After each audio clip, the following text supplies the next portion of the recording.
The call came on a Tuesday afternoon while I was reviewing foundation grant proposals in my office overlooking Central Park. Emma, it's Mom. Her voice had that careful tone she used when delivering bad news disguised as reasonable decisions. We need to talk about Sarah's baby shower. I set down my pen. What about it? Well, honey, we've been thinking. Sarah's friends are all from her residency program. Pediatricians, OBs, surgeons. Very accomplished women. And you know how doctors can be about professional hierarchy. I'm not sure I follow. What I'm saying is they might ask you questions about your work, and when you explain you're in nonprofit administration they might be judgmental. Sarah doesn't want anyone feeling uncomfortable on her special day. The words landed like small cuts. Clean. Precise. Designed to hurt without seeming intentional. So I'm not invited to my sister's baby shower. It's not that you're not invited, sweetie. It's just, maybe it's better if we keep it to her professional circle. You understand, right? These women are very particular. I stared out at the Manhattan skyline. 47 stories below, people moved through their lives, unaware that in this glass tower, a woman was being uninvited from her sister's celebration because her career wasn't impressive enough. I understand, I said quietly. Oh good. I knew you'd be mature about this. We'll have a private family dinner later, just the four of us. That'll be nicer anyway. When's the shower? This Saturday at the Rosewood Hotel. 2 o'clock. Sarah reserved the garden terrace. It's going to be beautiful. The Rosewood. I knew it well. I'd hosted 3 foundation galas there. That sounds lovely. It will be. And Emma, this isn't personal. You know we love you. But sometimes it's better to be practical about these things. After she hung up, I sat in silence for a long moment. Then I opened my laptop and pulled up my calendar. Saturday 2 p.m. I had blocked off for personal time. I'd planned to attend Sarah's shower, bringing the custom-engraved silver rattle I'd commissioned from Tiffany. Instead I sent a different message. 2. Jameson Foundation Board of Directors Saturday meeting strategic review required. I typed carefully, professionally. An urgent matter requires board attention. I'm calling an emergency meeting for Saturday 2:30 p.m. to discuss recent developments with our hospital partnerships. Specifically, we need to review the status of our $25 million commitment to Presbyterian Heights Medical Center. Details to follow. I hit send. Then I opened my personal contacts and found Dr. Helena Reeves, Chief of Surgery at Presbyterian Heights. We'd had lunch monthly for 3 years. Ever since the Jameson Foundation had partnered with her hospital for a pediatric cancer wing. Me. Dr. Reeves, are you attending a baby shower at the Rosewood Saturday? Helena. Yes. Sarah Chen's shower. Do you know her? Me, she's my sister. Helena. Your sister. Why didn't you mention this? Are you coming? I'd love to introduce you to the other attendees. Me. Unfortunately, I wasn't invited. Family dynamics. 3 dots appeared. Disappeared. Appeared again. Helena. That's odd. Sarah talks about you sometimes. Says you work in nonprofit admin. Makes it sound very entry-level. Me, she's not wrong. I do work in nonprofit administration. Helena. Emma, you're the executive director of the Jameson Foundation. That's not nonprofit admin. That's one of the most powerful positions in medical philanthropy. Me, Sarah doesn't know that. Helena. How does she not know that? Me, because I've never corrected her assumptions. It seemed easier than explaining. Helena. And now she's excluded you from her shower because she thinks you're not successful enough for her doctor friends. Me, something like that. Helena. Emma, Presbyterian Heights received $8 million from Jameson last year. Sarah did her residency there. She's been bragging to everyone about working at the most well-funded hospital in the city. She has no idea that funding came from you? Me, no. Helena. This is absurd. Me, it's fine. I'm used to it. Helena. It's not fine. But I respect your privacy. What's this about Saturday? Me. I'm calling an emergency board meeting. 2:30 p.m.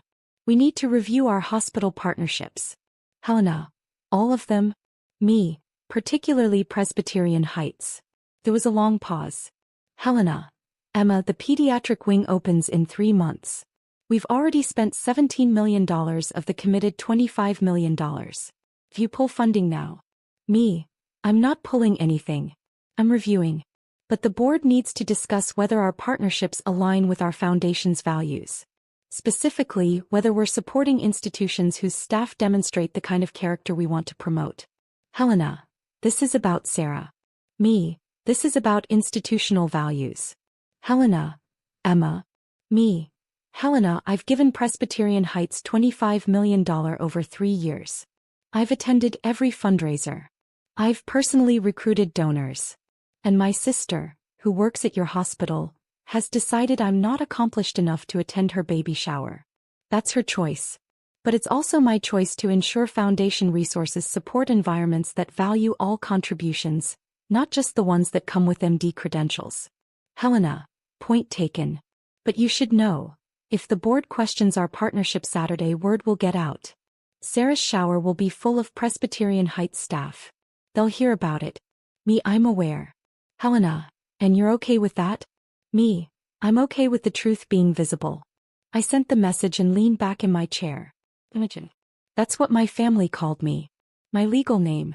The name on my birth certificate and driver's license. But professionally I was Emma Jameson. The hyphenated name I'd taken when my grandmother, Catherine Jameson, had named me successor to her foundation.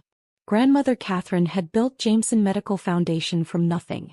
Started with a $50 million inheritance from her pharmaceutical executive husband and turned it into a $780 million philanthropic powerhouse. When she died 5 years ago, she'd left the foundation to me with one instruction: give it to people who'll use it to heal, not to stroke their own egos. I'd been executive director since I was 31. I controlled grant distributions, fundraising, strategic partnerships. Last year alone, we distributed $94 million to medical research, hospital infrastructure, and community health programs. My family knew I worked for Grandmother Catherine's charity. They knew I did grant paperwork. They'd never asked about titles, responsibilities, or scope. Sarah, 4 years older, pediatric surgeon, my parents' pride, had always been the successful daughter. Harvard undergrad. Johns Hopkins Medical School. Residency at Presbyterian Heights. Now chief pediatric surgical resident with a promising career ahead. I was the daughter who'd gone to just Georgetown and ended up in nonprofit work. Never mind that Georgetown's public policy program had led directly to a fellowship at Jameson Foundation, which had led to Grandmother Catherine mentoring me personally for 6 years. My parents introduced Sarah as our daughter, the surgeon. They introduced me as Emma, she works for a charity. I'd stopped correcting them when I'd realized the truth. They needed Sarah to be the successful one. That narrative was comfortable for them. Changing it would require them to reassess 36 years of family dynamics. So I'd let them believe what they wanted. But now Sarah had crossed a line. Not attending the baby shower was one thing. Being explicitly told I wasn't accomplished enough for her doctor friends. That required a response. Not a petty response. Not revenge. Just clarity. Saturday morning arrived cold and gray. I dressed in a charcoal Armani suit, the one I wore to board meetings when I needed to project authority. Pulled my hair into a sleek bun. Minimal jewelry except for Grandmother Catherine's diamond studs. At 1:45 p.m. my phone buzzed. Sarah, baby shower starting soon. Wish you could be here, but I know you understand why it's better this way. Love you. I didn't respond. At 2:15 p.m., I walked into the Jameson Foundation's emergency board meeting. 12 board members, all distinguished medical professionals and philanthropists. The room overlooked the East River, floor-to-ceiling windows, modern minimalist design. Thank you all for coming on short notice, I began. We need to discuss our hospital partnerships, specifically Presbyterian Heights Medical Center. Dr. Richard Thornton, board chairman and former Surgeon General, leaned forward. Emma, we've committed $25 million to Presbyterian Heights. The pediatric wing is nearly complete. What's the concern? The concern is institutional culture.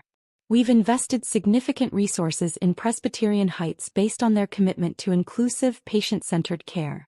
I need to verify that culture extends to how they treat all contributors, not just those with medical degrees. Board member Patricia Zhao, retired hospital administrator, frowned. Has something happened? I've become aware that some staff at Presbyterian Heights operate under a hierarchy that values only certain types of professional achievement.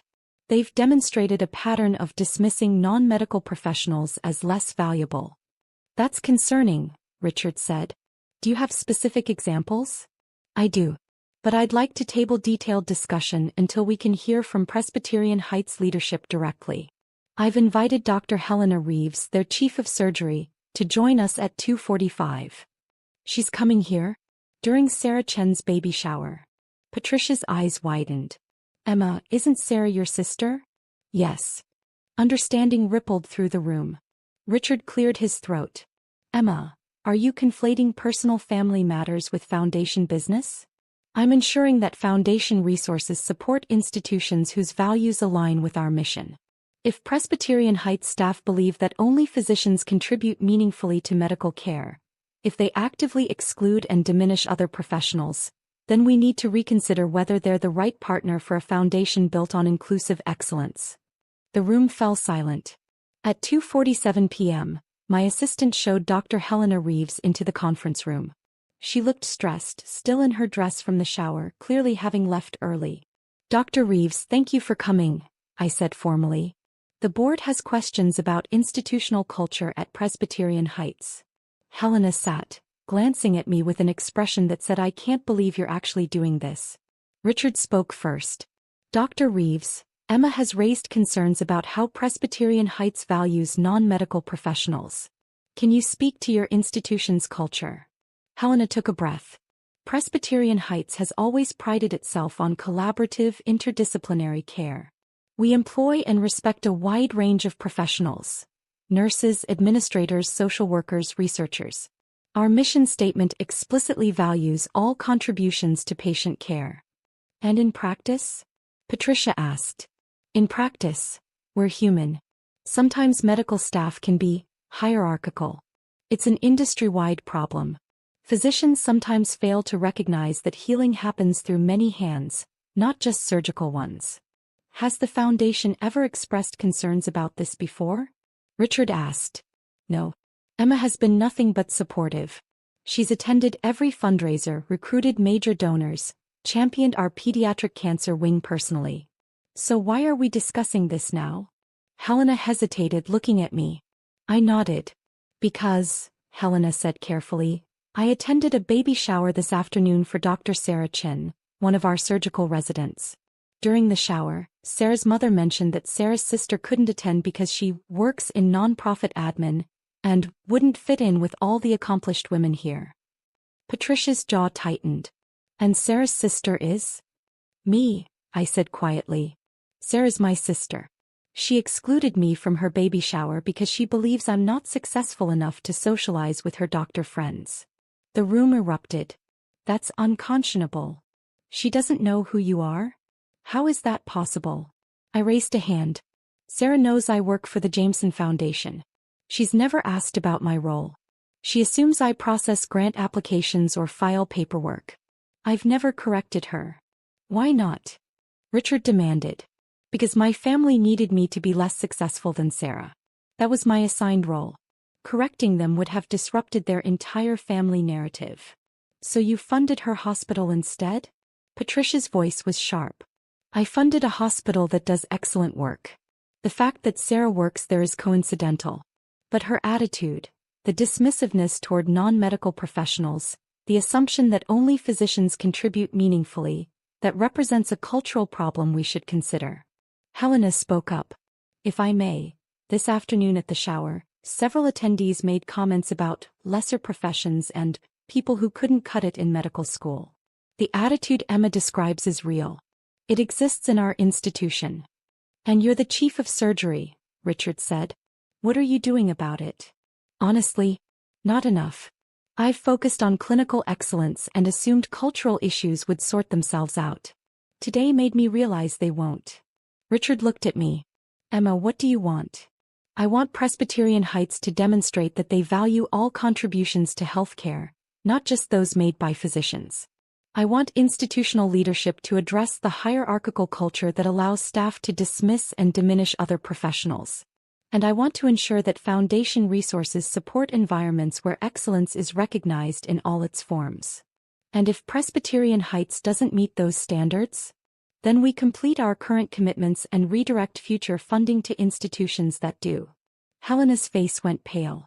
Emma, Presbyterian Heights receives more foundation funding than any other hospital in the region.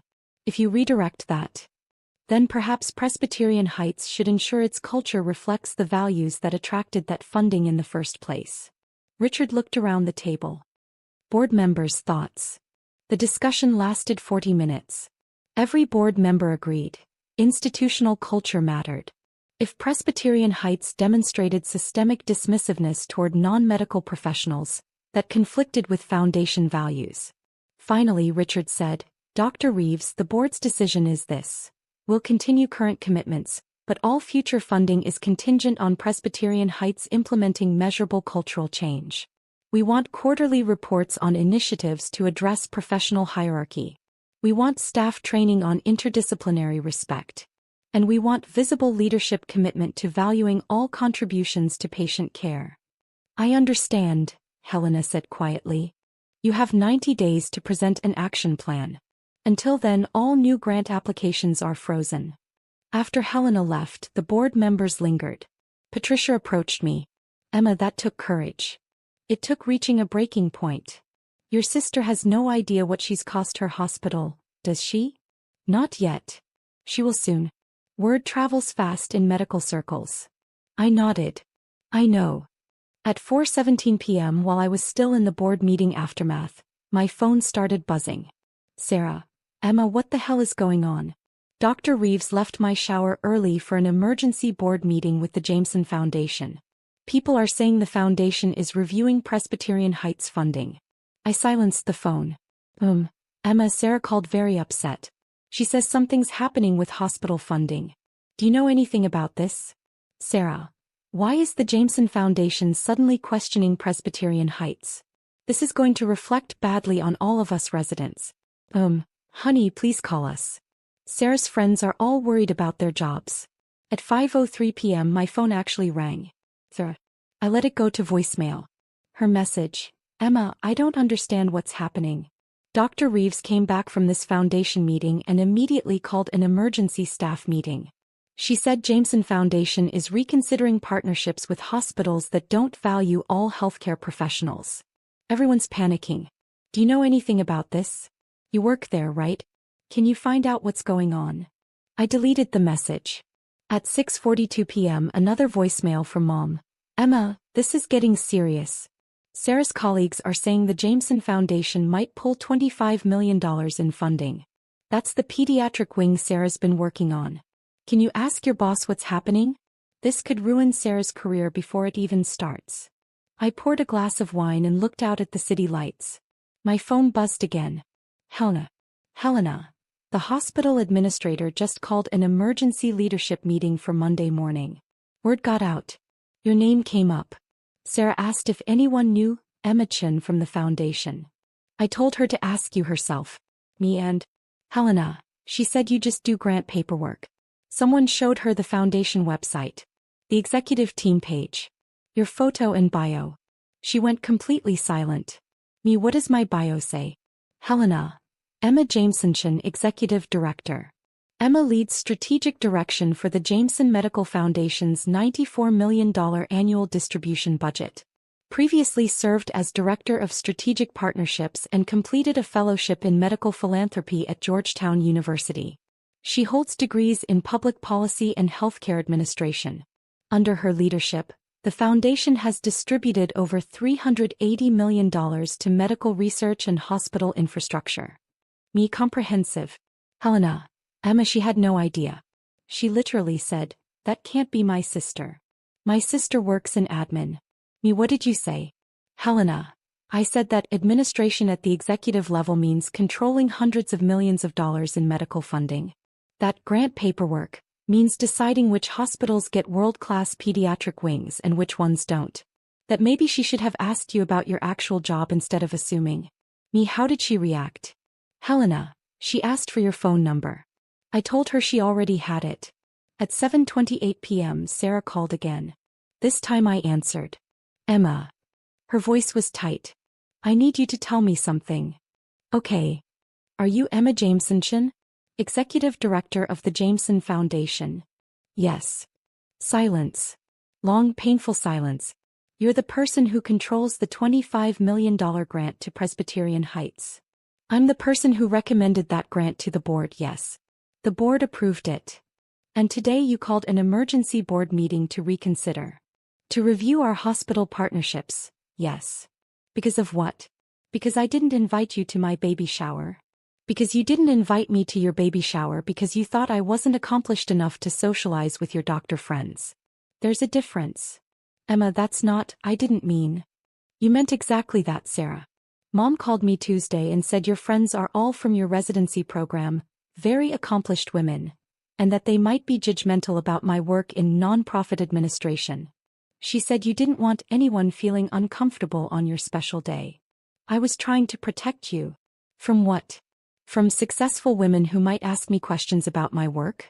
Sarah, I oversee nearly $100 million in annual medical grants. I partner with hospital CEOs and research directors. I recruit billionaire donors and negotiate multi-year funding commitments. What exactly was I being protected from? I didn't know you did all that. You never told me. You never asked. In 10 years of holiday dinners, you've never once asked me what I actually do. You've asked me if my job has good benefits, if it's stressful, if I'm happy doing charity work. But you've never asked about my responsibilities, my budget, my strategic decisions. Because you said you worked in grant administration. I said I worked for the Jameson Foundation in grant administration. Which is accurate. I administer grants. It's just that, administer, at my level means, direct the distribution of $94 million annually. But you heard, administration, and decided that meant I was a paper pusher. Sarah's voice cracked.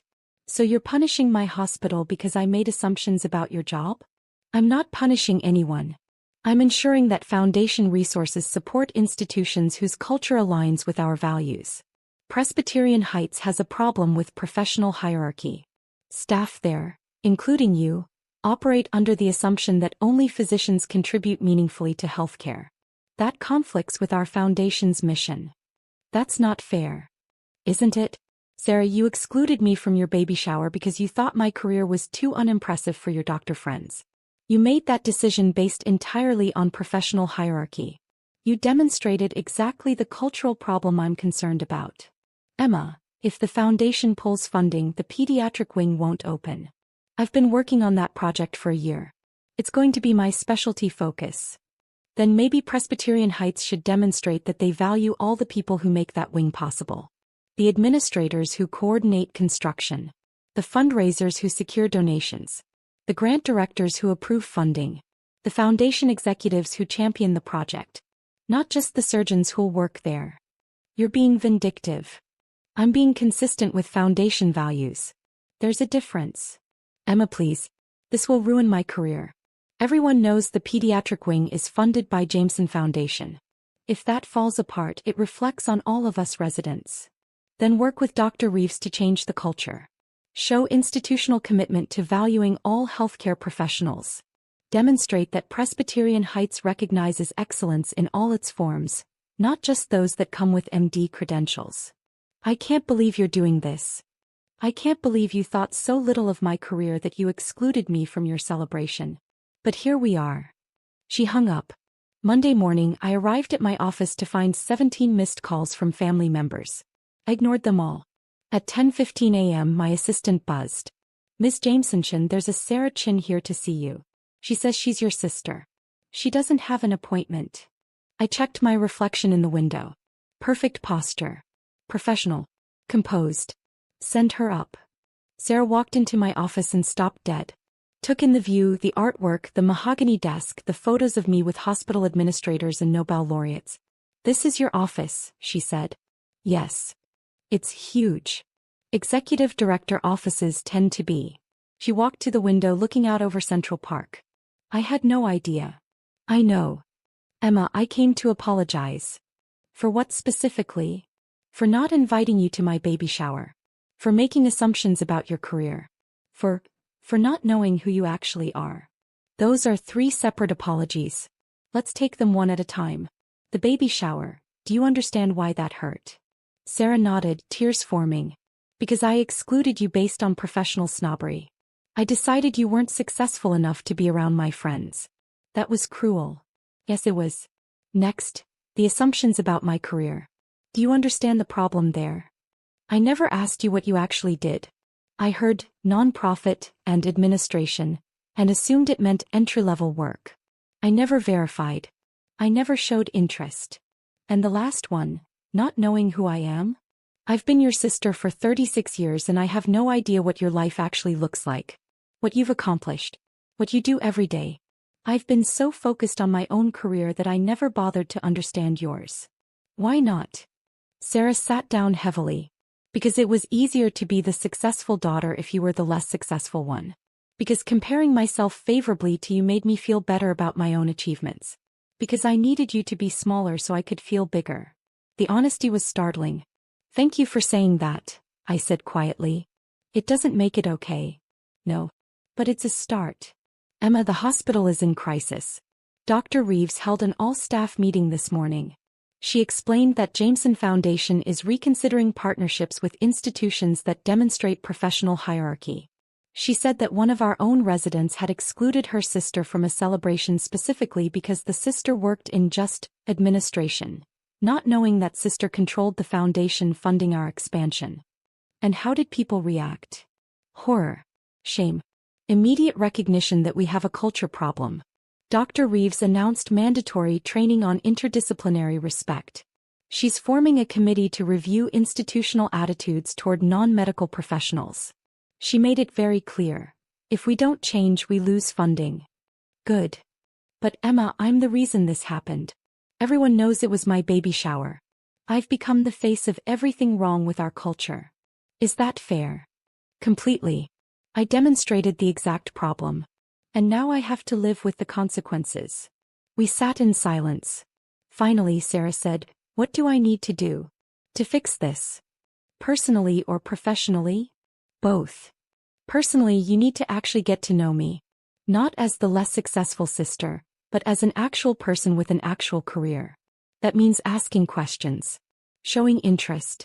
Treating my work with the same respect you want for yours. Done. What else?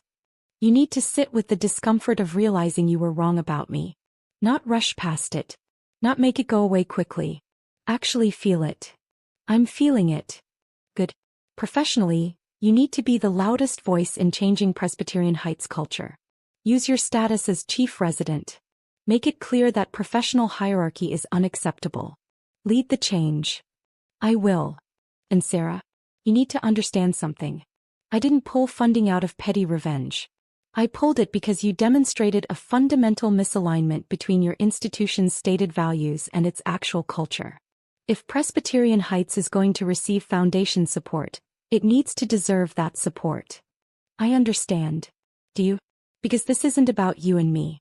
This is about whether hospitals value all the people who make healing possible. The researchers. The administrators. The fundraisers. The policy experts.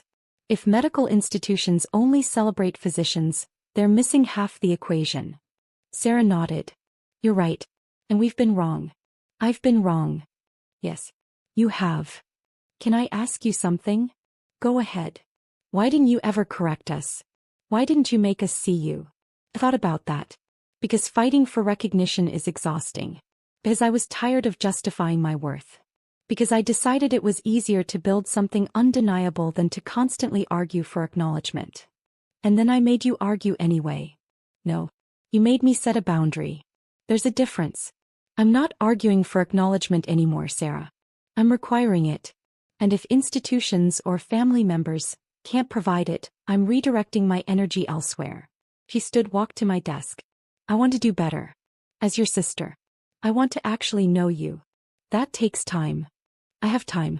This baby isn't coming for 4 months. You're inviting me to be part of that? I'm begging you to be part of it. Emma, I want my daughter to know her aunt. The real one.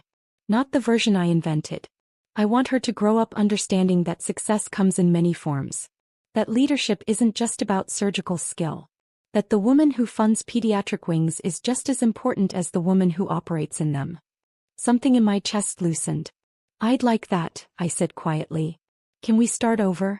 Actually start over. We can try. Sarah pulled out her phone. Tell me about your work. Really tell me. I want to understand what you do every day. So I told her. About the grant review process. The strategic partnerships. The donor cultivation. The foundation board meetings where we decided which medical innovations deserved funding. About the pediatric cancer wing at Presbyterian Heights. How I'd personally recruited 3 major donors. How I'd championed the project through 2 years of foundation reviews. How I'd negotiated the $25 million commitment. About the other hospitals we supported. The research labs. The community health programs. Sarah listened. Really listened. Asked questions. Took notes. Emma, you've built something incredible. Thank you. And I've been treating you like you were unsuccessful. Yes. I'm so sorry. I know. 3 months later, Presbyterian Heights opened the Jameson Pediatric Cancer Wing. The dedication ceremony was beautiful. Families, staff, board members all celebrating. Dr. Reeves gave a speech about interdisciplinary excellence. About how healing required collaboration between physicians, nurses, researchers, administrators, and philanthropists. About how the wing existed because of contributions from dozens of professionals, not just surgeons. Then she introduced me. I'd like to recognize Emma Jameson, Executive Director of the Jameson Foundation. Without Emma's vision, fundraising, and strategic leadership, this wing wouldn't exist. Emma, would you say a few words? I stood at the podium looking out at the crowd. My family sat in the front row. Mom, Dad, Sarah holding her newborn daughter. When we fund medical infrastructure, I began, we're not just building walls and buying equipment. We're investing in possibility. In the chance that a child diagnosed with cancer will find hope. In the belief that healing happens when talented people work together toward a common goal. I paused, looking directly at Sarah. This wing exists because of physicians who treat with skill and compassion. Because of nurses who provide round-the-clock care. Because of researchers who develop new protocols. Because of administrators who coordinate complex systems. Because of donors who believe in the mission. And because of foundation staff who champion these projects. Every single person in this chain matters. Not just the ones with the most visible roles. Not just the ones with MD credentials. Everyone. And when institutions recognize that, when they truly value all contributions, that's when extraordinary things become possible. The applause was warm, genuine. After the ceremony, Sarah approached with her daughter. Emma, I'd like you to meet Catherine. Named after grandmother. I looked at the tiny face, the alert eyes. Hello, Catherine, I whispered. I want her to know her Aunt Emma, Sarah said. The real one. The one who builds pediatric wings and changes hospital cultures and doesn't need anyone's permission to be extraordinary. That's a lot of pressure for an aunt. You can handle it.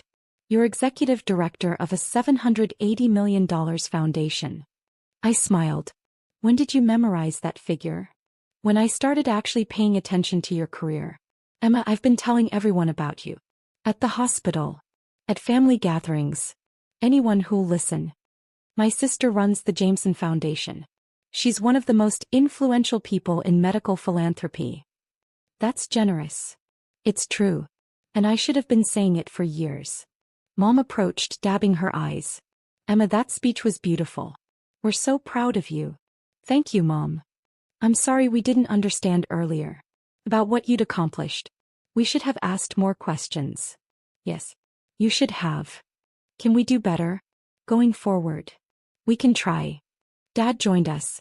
Emma, my colleagues at the firm have been asking about you. Apparently, the Jameson Foundation is legendary in nonprofit circles. I had no idea. It's okay, Dad. You know now. It's not okay.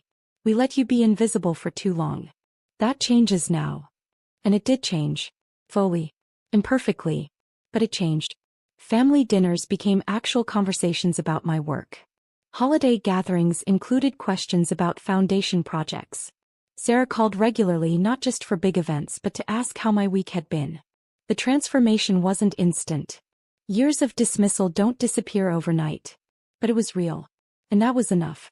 6 months after the pediatric wing opened, I received a letter from Presbyterian Heights. Dr. Reeves had written to inform me that the hospital had completed its cultural transformation initiative. Staff training on interdisciplinary respect. New policies valuing all professional contributions. Measurable improvements in how non-medical professionals were treated.